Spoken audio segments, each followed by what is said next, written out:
Hey, my name's Zach. If you want to change the foreground color in Photoshop, it's actually a really easy process. And if you follow me along, you'll be done in about 2 or 3 clicks. So over here in Photoshop, I have a new blank canvas.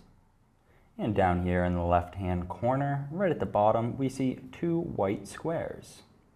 If I hover over this one and leave my cursor, it says Set Foreground Color. I click Set Foreground Color, and I'm going to drag this slider to anywhere I want. I can access gray all the way through the spectrum. So I'm just going to go to a gray color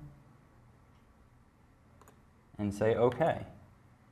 Now as you can see, my foreground color is set to gray, and if I use my paint bucket, it paints the entire canvas gray. My name's Zach, and I just showed you how to set your foreground color to gray in Photoshop. Thanks for watching.